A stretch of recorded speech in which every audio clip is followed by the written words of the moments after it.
మరి మన యొక్క ప్రయాణంలో 7వ రోజున మనం అంతా కూడా ప్రవేశించి ఉన్నాం. ఈ దినమున మనము 11, 12 కీర్తనలు మనం ధ్యానం చేసుకుందాం. చదవండమ్మా. యెహోవా శరణుజొచ్చి ఉన్నాను, పక్షి వలె నీ కొండకు పారిపోము అని మీరు నాతో చెప్పుట ఎలా? దుష్టులు విల్లెక్కు పెట్టి ఉన్నారు, చీకటిలో యథార్థ హృదయుల మీద వేయుటికై తమ బాణములు నారియందు సంధించి ఉన్నారు. పునాదులు పాడైపోగా నీతిమంతులేమి చేయగలరు? యెహోవా తన పరిశుద్ధ ఆలయంలో ఉన్నాడు. యెహోవా సింహాసనం ఆకాశమందున్నది. ఆయన నరులను కన్నులారా చూచుచున్నాడు. తన కనుదృష్టి చేత ఆయన వారిని పరిశీలించుచున్నాడు. యెహోవా నీతిమంతులను పరిశీలించును, దుష్టులను బలాత్కారాసక్తులను ఆయనకు అసహ్యులు. దుష్టుల మీద ఆయన ఉరులు కురిపించును, అగ్ని గంధకములను వడగాలియు వారికి పానీయ భాగమగును. యెహోవా నీతిమంతుడు, ఆయన నీతిని ప్రేమించువాడు. యథార్థవంతులు ఆయన ముఖదర్శనము చేసెదరు. మరి చదవబడిన లేఖన భాగాన్ని మనం గమనిస్తే కనుక దేవుని యొక్క ప్రత్యేకతను కీర్తనాకారుడు వివరించడం మనం చూస్తూ ఉన్నాం. ఇక్కడ మనం గమనిస్తే కనుక యెహోవా శరణుజొచ్చి ఉన్నాను, మరి ఆయన్ను తరిమేటటువంటి వారు ఆయన చుట్టూ ఉన్నారు, లేదంటే దుష్టులు ఆయన చుట్టూ ఉన్నారు అని మనం అనుకుంటే కనుక ఆయన చెప్తూ ఉన్నాడు, నేను యెహోవా శరణుజొచ్చి ఉన్నాను. అంటే నేనున్నది దేవుని యొక్క సన్నిధిలో అని ఆయన చెప్తూ ఉండగా అని చెప్తూ వారితో అంటూ ఉన్నారు అన్నమాట. ఏమని? పక్షి వలె నీ కొండకు పారిపోమ్ము అని మీరు నాతో చెప్పుట ఎలా? ఎందుకంటే నేను ఎక్కడున్నాను? దేవుని యొక్క సముఖములో ఉన్నాను, దేవుని యొక్క శరణుజొచ్చి ఉన్నాను. మీరు నాతో ఆ రీతిగా ఎలా మాట్లాడుతున్నారు అని ఆయన అంటూ ఉన్నాడు అనమాట. పక్షి వలె నీ కొండకు పారిపోమ్ము అని మీరు నాతో చెప్పుట ఎలా? దుష్టులు విల్లెక్కు పెట్టి ఉన్నారు, చీకటిలో యథార్థ హృదయుల మీద వేయుటకై తమ బాణములు నారియందు సంధించి ఉన్నారంటే సిద్ధమై ఉన్నారనమాట. ఏం చేస్తారంటారు కదా, ఇప్పుడైతే బాణాలు లేవు కాబట్టి తుపాకులు ఉన్నాయి. తుపాకులు ఏం చేస్తారమ్మా? ఇప్పుడు ఎవరన్నా ఒక మినిస్టర్ని కానీ ఎవరన్నా అడ్డగించి అనుకునేవారు, వాళ్ళు ఏం చేస్తారు? వెంటనే ఏం చేస్తారు? గన్ను వాళ్ళ వైపు పెడతారు. అలాగే దుష్టులు యథార్థ హృదయుల మీద వేయటానికై బాణాలను నారియందు సంధించి ఉన్నారు. పునాదులు పాడైపోగా నీతిమంతులు ఏమి చేయగలరు? అంటే నీతిమంతుడు నిలబడాలి అంటే నీతిమంతుడికి ఏం అవసరం? ఒక పునాది అవసరం. ఆ పునాది ఎవరు? ఎలా ఉంటుంది అంటే నీతిమంతుడు నిలబడినప్పుడు ఆ నీతిమంతుడిని బలపరిచేవారు పక్కన ఉండాలి. అర్థమైందా? అందుకే కదా దేవుడు అంటాడు, ఒకరిని అగ్నిలో నుండి లాగినట్లు లాగమంటాడు. ఎందుకని? వారి యొక్క నీతికి నీవు పునాదిగా నిలబడటం అని అర్థం, ఆదరణగా నిలబడటం అని అర్థం. ఆ రీతిగానే కీర్తనకారుడు చెప్తూ ఉన్నాడు, పునాదులు పాడైపోగా నీతిమంతులు ఏం చేయగలరు? అంటే పునాది దృఢంగా ఉంటే కనుక నీతిమంతులు అలా నిలబడి ఉండగలరు. కానీ ఆ నీతిమంతుల్ని నాశనం చేయటకే దుష్టులు ఏం చేస్తున్నారు? విల్లెక్కి పెట్టి వారి యొక్క అంటే వారి మీద చీకటిలో వేయడానికి బాణాలను సంధించి ఉన్నారు. అంటే చీకటిలో వేయడానికి అంటే వారికి కనపడదు కదా ఎటు నుంచి వస్తుందో. లైక్ ఏం లేదమ్మా, సింపుల్ థింగ్. ఇప్పుడు మనము ఒకరి మీద మనం చాడీలు చెప్తాం, వారి మీద ఉన్నవి లేనివన్నీ చెప్తాం. అవన్నీ వారి కనుల ఎదుట చెప్తామా? వెనక చెప్తామా? వెనకేగా చెప్తాం, ముందైతే చెప్పంగా. అంటే ఎవరైతే నీతిమంతులుగా ఉన్నారో వారి గురించి మనం దుర్భాషలు ఆడినాను, లేదంటే వారి గురించి మనం చెడ్డ మాటలు పలకటం అనేది వారి వెనక చేస్తాం కాబట్టి అది వారి కన్నులకు కనపడదు. కాబట్టి మనం ఏం చేస్తున్నాం? చీకటిలో యథార్థ హృదయుల మీద మనం ఏం చేస్తున్నామమ్మా? బాణములు వేయడానికి సిద్ధపడి ఉన్నాం. వారి యొక్క పునాదులను పెకిలించడానికి మనము చూస్తూ ఉన్నామని అర్థం. అంటే మనమని కాదు, దుష్టులని. ఒకవేళ మనం ఆ రీతిగా కనుక ఉంటే మనము కూడా దుష్టులమే. అర్థమైందా?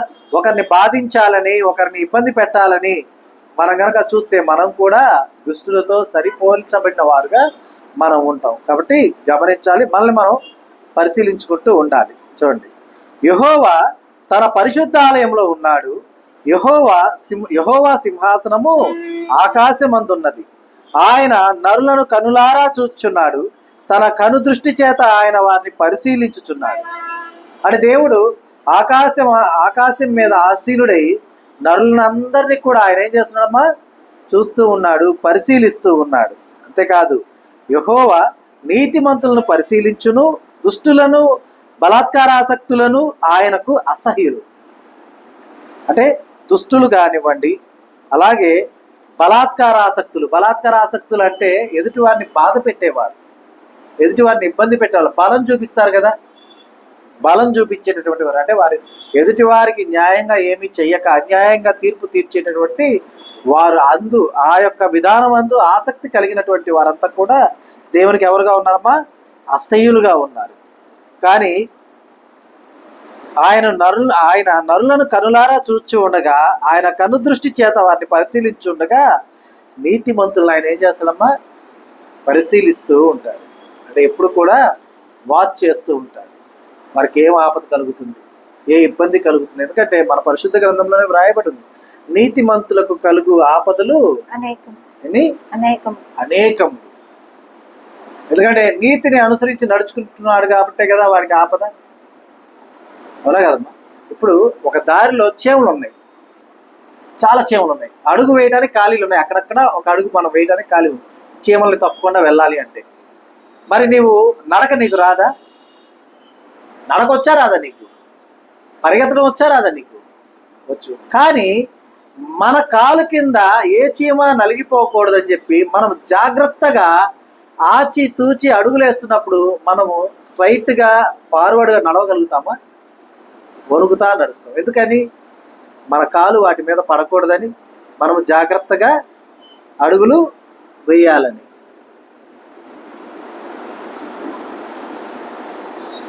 అర్థమైందా? కాబట్టి అలాగా మనం ఎలాగైతే సంచరిస్తూ ఉన్నామో ఆ రీతిగానే నీతిమంతుడు ఉంటాడు. కాబట్టి ఇప్పుడు అక్కడ మనము వాటిని ఇబ్బంది పెట్టకూడదు అని చెప్పి మనం నడిచేటటువంటి ఆ నడక మనం పట్టడానికి ఒక్కోసారి కారణం అవుతుంది కదా, పడిపోవడానికి. ఒక్క నిమిషం, ఫోన్లన్నీ కట్టండి. మరి మనం పడిపోవడానికి కారణం అవుతూ ఉంటుంది. కనుక మనం గమనించాలి, నీతిమంతులుగా ఉన్నటువంటి వారికి అనేకమైనటువంటి ఆపదలు ఎందుకు కలుగుతూ ఉన్నాయంటే, వారు నీతిని అనుసరించచ్చు, ఎవరిని ఇబ్బంది పెట్టకుండా, ఎవరిని బాధించకుండా తమని తాము పరిశీలించుకుంటూ ఉండగా వారిని ఇబ్బంది పెట్టుటకై కలిగేటటువంటి అనేకమైన శోధనలే అనేకమైనటువంటి ఆపదలుగా ఉంటూ ఉన్నాయి. నిమిషం.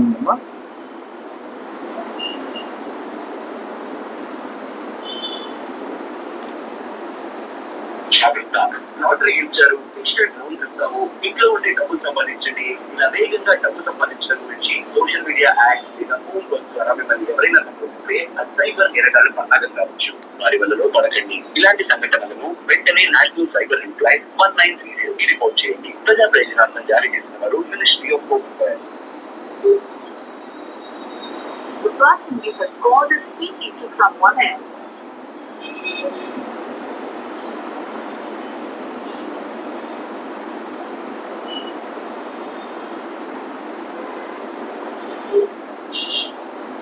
The person you have called is speaking to someone.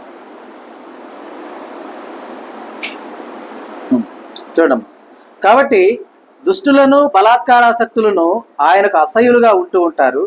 దుష్టుల మీద ఆయన ఉరులు కురిపించును, అగ్నిగంధకములను వడగాలియు వారికి పానీయ భాగమగును. అంటే అటువంటి దుష్టులకు వారి మీద దేవుడు ఏం చేస్తా అంటున్నాడమ్మా? ఉరులు కురిపిస్తా అంటున్నాడు. అలాగే అగ్ని గంధకములను వడగాలియు వారికి పానీయ భాగమగును. అంటే అర్థం ఏంటి? వారి దాహం తీర్చుకోవడానికి కావచ్చు, వారి ఆకలి తీర్చుకోవడానికి కావచ్చు, వారు త్రాగుటకు వారికి మిగిలేదేంటి? అగ్నిగంధకాలే. అగ్నిగంధకంతో ఆకలి తీరుద్దా? దాహం తీరుద్దా? ఏమా తీరుద్దా? తీరదు. కాబట్టి మనం గమనించాలి, మనం దేవుని బిడ్డలుగా ఉంటూ ఉండగా ఆయన యొక్క కను దృష్టి ఎదుట ఎప్పుడు కూడా నిందారహితంగా జీవించుటకు మనం ఎల్లవేళలా ఆసక్తులమై ఉండాలి, సిద్ధహస్తులమై ఉండాలి. అర్థమవుతుందా? కనుక ఎవరిని కూడా మనము అనవసరమైనటువంటి విధానాల్లో బాధ పెట్టేవారుగా ఉంటే మనము దుష్టులతో సరిపోల్చబడిన వారుగా ఉంటాం. అలాగున కాక ప్రతి ఒక్కరిని కూడా నిన్ను వలె నీవు చూడగలిగితే నీవు దేవుని యొక్క బిడ్డగా నీతిమంతులుగా ఎంచబడతావు. కాబట్టి మనం గమనించాలి. ఆ రీతిగా ఉన్నటువంటి ఆ నీతిమంతులు ఏమవుతారో చూడమ్మా. యెహోవా నీతిమంతుడు, ఆయన నీతిని ప్రేమించువాడు, యథార్థవంతులు ఆయన ముఖ దర్శనము చేసెదరు. యథార్థవంతులు ఏం చేస్తారంటమ్మా? ఎవరిది? దేవుని యొక్క దేవుని ముఖ దర్శనము చేసేదరు. అర్థమవుతుందా? మోషే అడిగాడు దేవుని, అయ్యా నేను నిన్ను చూడాల్సిందే, నన్ను చూచిన నరుడు బ్రతకజాలడు అని దేవుడు అన్నాడు. అన్నాడా లేదా? మరి అన్నదేవుడే మరలా మనకు సవరించబడినటువంటి లేఖనాన్ని వివరిస్తున్నాడు. ఏమని? యథార్థవంతులు ఆయన ముఖ దర్శనము చేసేదరు. అంటే ఏంటి? ఆయన్ను ముఖాముఖిగా చూచెదరు. హృదయ శుద్ధి గల వారు ధన్యులు, వారు దేవుని చూచెదరు. అలాగే యథార్థవంతులు కూడా ధన్యులని చెప్పుకోవాలి, ఎందుకంటే వారు దేవుని యొక్క ముఖ దర్శనము చేసేదరు. అర్థమవుతుందా? కాబట్టి మనము యథార్థవంతులుగా, నీతిమంతులుగా, దేవుని బిడ్డలుగా మనము వర్ధిల్లేవారుగా ఉంటూ ఉండాలి. అలాగే 12వ కీర్తన చదవనమ్మా. యెహోవా నన్ను రక్షింపుము, భక్తి గలవారు లేకపోయిరి, విశ్వాసులు నరుల్లో నుండకుండా గతించిపోయిరి. అందరూ ఒకరితో ఒకరు అబద్ధములాడుదురు, మోసకరమైన మనస్సు గలవారై ఇచ్చకములాడు పెదవులతో పలుకుదురు. యెహోవా ఇచ్చకములాడు పెదవులన్నిటినీ, బింకములాడు నాలుకలన్నిటిని కోసివేయును. మా నాలుకల చేత మేము సాధించదము, మా పెదవులు మావి, మాకు ప్రభు ఎవడని వారు అనుకుందురు. బాధపడు వారికి చేయబడిన బలత్కారమును బట్టియు, దరిద్రుల నిట్టూర్పులను బట్టియు నేనిప్పుడే లేచెదను. రక్షణను కోరుకుని వారికి నేను రక్షణ కలుగు చేసేదను అని యెహోవా సెలవిచ్చుచున్నాడు. యెహోవా మాటలు పవిత్రమైనవి, అవి మట్టి మూసలో 7 మారులు కరిగి ఊదిన వెండి అంత పవిత్రములు. యెహోవా నీవు దరిద్రులను కాపాడెదవు, ఈ తరము వారి చేతిలో నుంచి వారిని నిత్యము రక్షించెదవు. నరుల్లో నీచవర్తన ప్రబలమైనప్పుడు దుష్టులు గర్విష్ఠులై నలుదిక్కులా తిరుగులాడుదురు. మరి 12వ కీర్తన మనం గమనించినట్లయితే కనుక చూడమ్మా. యెహోవా నన్ను రక్షింపుము, భక్తి గల వారు లేకపోయిరి.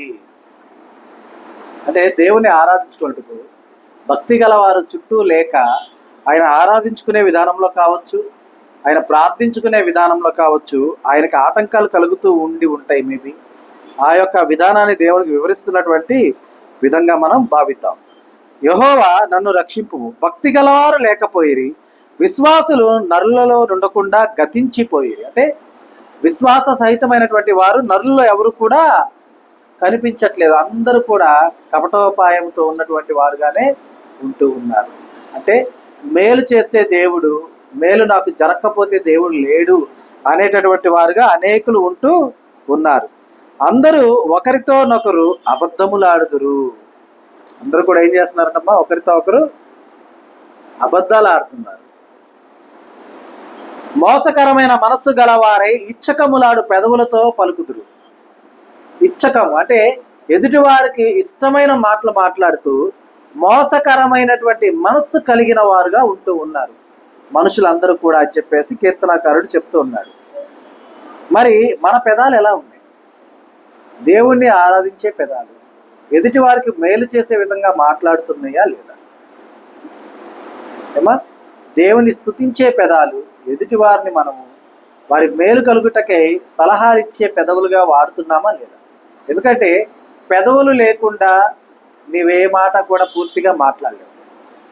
మాట్లాడగలరా? ఒక పదాన్ని, అక్షరాన్ని కాదు, ఒక పదం మాట్లాడగలరా పెదవు లేకుండా? ప్రయత్నం చేస్తారా? ఇటుకెళ్ళే ప్రయత్నం చేయండి, అద్దం ముందు నిలబడి పెదాలు కదలకుండా మాట్లాడండి. వినసొంపుగా ఉంటుందా? ఉండదు. కాబట్టి అంటే మన పెదవులు ఎలాంటివో ఆలోచించండి. మోసకరమైన మనసు గలవారై ఇచ్చకములాడు పెదవులతో మనం ఉన్నామా, లేక హృదయానుసారంగా దేవుని స్తుతించే పెదవులు కలిగి, దేవుని ఆరాధించే పెదవులు కలిగి, దేవునికి మహిమ కలిగించే విధానమైనటువంటి ప్రార్థన చేసేటటువంటి పెదవులు కలిగిన వారుగా మనం ఉంటున్నామా ఆలోచించుకోవాలి. ఎందుకంటే యెహోవా ఇచ్చకములాడు పెదవులన్నింటినీ, అలాగే బింకములాడు నాలుకలన్నింటినీ కోసివేయును. అంటే ఆయన తీసివేస్తాడనమాట. ఏమేంటి? ఇచ్చకములాడు పెదవులన్నింటినీ. అంటే ఇచ్చకము అంటే ఏంటంటే ముఖస్థుతి చేస్తూ ఉంటారు కదా, విన్నారా? ముఖస్థుతి అనే పదం విన్నారా? ఏం లేదు, ఎవరితో అన్న అవసరం అయితే వాళ్ళని పొగుడుతారు. ఆ రోజున వాళ్ళ అవసరం తీరేదాకా అది. అర్థమైనమా? కాబట్టి ఇచ్చకములాడు పెదవులన్నింటినీ, బెంకములాడు నాలుకలన్నింటినీ కూడా కోసివేయును. మా నాలుకల చేత మేము సాధించదము, మా పెదవులు మావి, మాకు ప్రభు ఎవడని వారు అనుకుందురు. ఎవరు? మేము ఎట్టబోతే నీకెందుకు అంటుంటారు పిల్లలు కూడా. బడికెళ్ళు అంటే నేను చదువుకోపోతే నీకేమి, ఏదో పని చేసుకొని బతుకుతాలే ఏమ్మా అంటూ ఉంటారు కదా. అనలేదా ఎవరు? అనట్లేదా? అరే పిల్లలు ఉన్నారు, అనకుండా ఎవరు లేరు. అర్థమైందా? బాగా చదువుకునే వాళ్ళు చదువుకుంటూనే ఉంటారు. కాలేజీకి వెళ్ళడానికి, స్కూల్కి వెళ్ళడానికి ఇబ్బంది పడే వాళ్ళు ఏం చేస్తారు? నా ఇష్టం అంటారు. ఒక చిన్న సన్నివేశం మా అమ్మకి నాకు మధ్య జరిగింది. 5వ తరగతి అయిపోయి 6వ తరగతిలో మా నాన్న బడులు కొన్నాడు. నేనేమో స్కూల్కి వెళ్ళట్లా. మా అమ్మ ఏడుస్తా అడిగింది, నువ్వు బడికి వెళ్తావా వెళ్ళవా, బడికి వెళ్తావా వెళ్ళవా అని ఏడుస్తుంటే, అప్పుడేదో చిన్నపిల్లాడు కదా, నాకు కూడా ఏడుపు వచ్చేసి బడికి వెళ్తా నేను వెళ్తా, నీకు ఎప్పుడు నాన్నతో వెళ్ళనని చెప్పి నేను అన్నాను. ఓకేనా? తర్వాత కొద్ది రోజుల తర్వాత మళ్ళీ ఒక రోజు బండికి వెళ్ళా. అంటే జోక్, సెలవు రోజు వెళ్ళా. మా అమ్మ అడిగింది, బండికి వెళ్ళనన్నావు కదా, బడికి వెళ్తా అన్నావు కదా, ఎందుకు వెళ్ళావు బండికి? అమ్మ నీతో బడికి వెళ్తా అన్నాను, కాకపోతే నేను బాపకం సున్నా పెట్టాను ఈరోజు అన్నా. అంటే ఏమైంది? బండి అయింది కదా, అవునా కదా? అంటే అక్కడ జరిగింది సరదా సన్నివేశం. ముందైతే మాత్రం పాపం బాగా ఏడ్ చేసింది, నేను చదువుకోను అట్ట అయిపోతానేమో అని చెప్పి 6వ తరగతికే బడి మానేసి తిరుగుతున్నానని చెప్పేసి. సరే, అది ఎలా అయినా కానివ్వండి. కానీ అలాంటి పరిస్థితులు, నేను అట్లా పోతే నీకెందుకు అనే పిల్లలు ఉన్నారు. నా బ్రతుకు నాది, నేను అలా జీవిస్తే నీకెందుకు అనేటటువంటి బిడ్డలు ఉన్నారు. వారు ఎక్కడి నుంచో వచ్చిన వాళ్ళు కాదు. ఇదిగో మనకి ఇక్కడ క్లియర్గా వ్రాయబడింది ఏమని? మా నాలుకల చేత మేము సాధించదము, మా పెదవులు మావి, మాకు ప్రభు ఎవడని వారు అనుకుంటారు. మేము ఎట్టబోతే నీకెందుకు, మేము చూసుకుంటాంలే, నీవేం మమ్మల్ని తీర్చిదిద్దక్కర్లా. ఒకరికి ఎవరికన్నా వచ్చి కనుక మనము ఉచిత సలహా ఇచ్చామనుకోండి, అబ్బా ముందు నువ్వు వెళ్ళి నీ చూసుకోయ్యా, తర్వాత మాకు చెప్తూలే అనేటటువంటి వారు అనేకులు ఉన్నారు. మంచిని గ్రహించరు, చెడునైతే ఈజీగా గ్రహించేస్తారు. అర్థమైందా? అలాంటి విధానాన్ని కలిగినటువంటి వారు ఆ రీతిగా అనుకుంటారు. ఏమని? మాకు ప్రభు ఎవడు, మా పెదాలు మాకున్నాయి, మేము సాధించుకుంటాం, మా నాలుగులో మేము సాధించుకుంటాం అనేటటువంటి వారు అనమాట. కానీ బాధపడు వారికి చేయబడిన బలాత్కారమును బట్టి, దరిద్రుల నిట్టూర్పులను బట్టి నేనిప్పుడే లేచెదను, రక్షణను కోరుకుని వారికి నేను రక్షణ కలుగు చేసేదనని యెహోవా సెలవిచ్చుచున్నాడు. ఎవరైతే బాధపడుతూ ఉంటారో, ఎవరైతే నిట్టూర్పులు చేస్తూ ఉంటారో, అంటే నిస్సహాయులైనటువంటి వారు, నిరాధారులు, ఎవరు కూడా ఆదరణ లేనటువంటి వారు, వారి యొక్క ప్రార్థన, వారి యొక్క బాధ, వారి యొక్క వేదన, వారి యొక్క కన్నీరు, వారి యొక్క నిట్టూర్పులను దేవుడు చూస్తూ, వారికి దేవుడు మంచి మాటగా, రక్షణను కోరుకుని వారికి నేను రక్షణ కలుగజేసేదను, నేను ఇప్పుడే లేచేదను అని దేవుడు సెలవిస్తున్నమాట. కాబట్టి మనం గమనించాలి, రక్షణను కోరుకున్న వారి కొరకే దేవుడు ఇప్పుడే నేను లెగుస్తున్నాను అని అన్నాడు. అంటే దేవునికి వ్యతిరేకంగా కార్యకలాపాలు చేసేటటువంటి వారి ఎడల ఉగ్రత కలిగి దేవుడు లేకూడా. రక్షించడానికి సిద్ధమైన దేవుడు శిక్షించడానికి సిద్ధం అవుతాడా? అవుతాడు. కాబట్టి మనం గమనించాలి, యెహోవా మాటలు పవిత్రమైనవి, అవి మట్టి మూసలో 7 మార్లు కరిగి ఊదిన వెండి అంత పవిత్రములు. అంటే బాగా వెండిని కరగబెడతారు కదమ్మా, ఒక మట్టి పాత్రలో కరగబెడతారు వెండిని కానీ బంగారాన్ని కానీ. ఎందుకంటే లోహాల్లో కరగబెడితే ఏమైంది? ఆ ఏ పాత్ర అయితే లోహంగా ఉంటుందో అది కూడా కరిగిపోద్ది. ఎందుకంటే బంగారం అయినా, ఇనుమైనా, తర్వాత వెండి అయినా, రాగి అయినా, ఏదైనా కూడా ఏంటిది? లోహమే కదా. ఆ లోహాల్ని కరగబెట్టి పోయిటకు అంటే మనం మీరు ఎప్పుడు నా బంగారం షాపులకు వెళ్తే కనుక మనం మార్కం వేస్తుంటాం. షాప్కి వెళ్ళినప్పుడు మన పాత బంగారం ఇచ్చేసి వాళ్ళ షోరూంలో మన కొత్త బంగారం కొనుక్కునేటప్పుడు మన వస్తువులు మన ముందే కరగబెడతారు వాళ్ళు ఒక మెషిన్లో. ఆ మెషిన్లో వేసేటటువంటి పాత్ర మట్టితో చేసినటువంటి ఆ పాత్ర, అది ఎంత హై డిగ్రీస్ అంటే టెంపరేచర్ ఉన్నా కూడా కరగదు. కానీ లోహం ఏమైంది? కరిగిపోతుంది అనమాట. కాబట్టి ఆ రీతిగా ఆ యొక్క మట్టి మూసలో 7 మార్లు కరిగి ఊదిన వెండి అంత పవిత్రము. ఏంటిది? దేవుని యొక్క ఇదే మాట. మాట. మరి ఆ మాట అంత పవిత్రమైన మాట నీతో మాట్లాడటానికి దేవుడు సిద్ధంగా ఉంటే వినడానికి నువ్వు సిద్ధంగా ఉన్నావా? ఇచ్చకములాడుతూ మోసకరమైనటువంటి మాటలు మాట్లాడుతూ, ఎదుటివారిని బాధించేటటువంటి మాటలు మాట్లాడుతూ, పరుషంగా మాట్లాడుతూ, సాడీలుగా మాట్లాడుతూ ఉంటే ఆయన నీతో మాట్లాడతాడా? మనతో మాట్లాడతాడా? మాట్లాడు. కాబట్టి పవిత్రమైనటువంటి మాటలు వినడానికి మనం సిద్ధంగా ఉండేవారుగా ఉండాలి. యెహోవా, నీవు దరిద్రులను కాపాడెదవు, ఈ తరము వారి చేతిలో నుండి వారిని నిత్యము రక్షించదవు. నరులలో నీచవర్తన ప్రబలమైనప్పుడు దుష్టులు గర్విష్ఠులై నలుదిక్కులా తిరుగులాడుదురు. కానీ కీర్తనాకారుడు చూడండి ఏమంటున్నాడు? నీవు దరిద్రులను కాపాడెదవు, ఈ తరము వారి చేతిలో నుండి వారిని నిత్యము రక్షించదవు. అట్లా అంతేకాని నీచ ప్రవర్తన కలిగినటువంటి ప్రజలు ప్రబలమైనప్పుడు దుష్టులు గర్విష్ఠులై నలుదిక్కులా ఏం చేస్తారమ్మా? తిరుగులాడతారు. అంటే వెళ్ళిపోతూ ఉంటారు వారి ఇష్టం వచ్చినట్టుగా. ఓకేనా? నీవు నీ ఇంట ఉంటే నీకు స్థానబలం ఉంటుందా? వేరే చోట ఉంటే స్థానబలం ఉంటుందా? ఎక్కడ నీకు స్థానబలం ఉంటుందమ్మా? నీ ఇంటే కదా. మన ఇంట్లో ఎవరు ఉంటే వారి స్థానబలం. మరి మన ఇల్లు ఏది? వెంటనే చెప్పకండి. ఒకటి కంపపాలెం, గోపాలనగరం అమ్మా కాదు. మన ఇల్లు నిత్యరాజ్యంలో ఉన్నది. అది మన సుస్థిర స్థానం. మన యొక్క ఏమై ఉన్నది? స్థాన బలమై ఉన్నది. భూలోకమైనను పాతాళమైనను మన సొంత ఇల్లు కాదు. సొంత ఇల్లు కాదు. అందుకే మనకు సుస్థిర స్థానం లేదు. అర్థమైందా? కానీ మన ఇంటికి మనము చేరేవారుగా ఉండాలంటే చేరే మార్గమును తెలుసుకునేవారుగా ఉండాలి. చేరే మార్గము తెలుసుకున్నాక మార్గమును అనుసరించి సంచరించేవారుగా ఉండాలి. సంచరించు మార్గమందు పడిపోయేవారుగా ఉన్నా కూడా నిలదొక్కుకోగలిగిన వారుగా ఉంటూ ఉండాలి. అప్పుడే మనము చక్కగా ముందుకు సాగిపోయేవారుగా ఉంటాం. దేవుని రాజ్యంలో ప్రవేశించి ఆయన బిడ్డలుగా, ఆయన సాక్షులుగా మనం ఎప్పుడు కూడా వర్ధిల్లేవారుగా ఉంటాం. కాబట్టి కీర్తనాకారుడు చెప్పిన విధముగా మనం నడుచుకోవాలి. ఏదైతే దేవునికి వ్యతిరేకమైనటువంటి ఆ యొక్క కార్యకలాపాలు ఉన్నాయో వాటన్నింటినీ మన నుండి తీసివేసుకొని, ఉన్నాయని నేను చెప్పట్లా, మేబీ ఒకవేళ మనలో కనపడకుండా ఉంటే కనుక వాటిని మనం ఈ యొక్క ప్రయాణంలో వాటిని వదిలేసి మనము ముందుకు సాగిపోతూ దేవుళ్ళు ఎదుగుతూ ఫలిస్తూ దేవుని బిడ్డలుగా ఆయన సాక్షులుగా వర్ధిల్లుతూ నిత్యరాజ్య వారసులుగా మనమంతా కూడా ఉండాలని, ఆ రీతిగా ఉండుటకై దేవుడు తన యొక్క ప్రేమతోనూ వాత్సల్యంతోనూ కృపతోనూ మనల్ని నింపి నడిపించును గాక. ఆమేన్. ఈ దినము దేవుడు మనకు అనుగ్రహించిన తన సత్యవాక్కును బట్టి దేవునికి కృతజ్ఞతాస్తుతులు చెల్లిస్తూ ఉన్నాడు. దేవుడు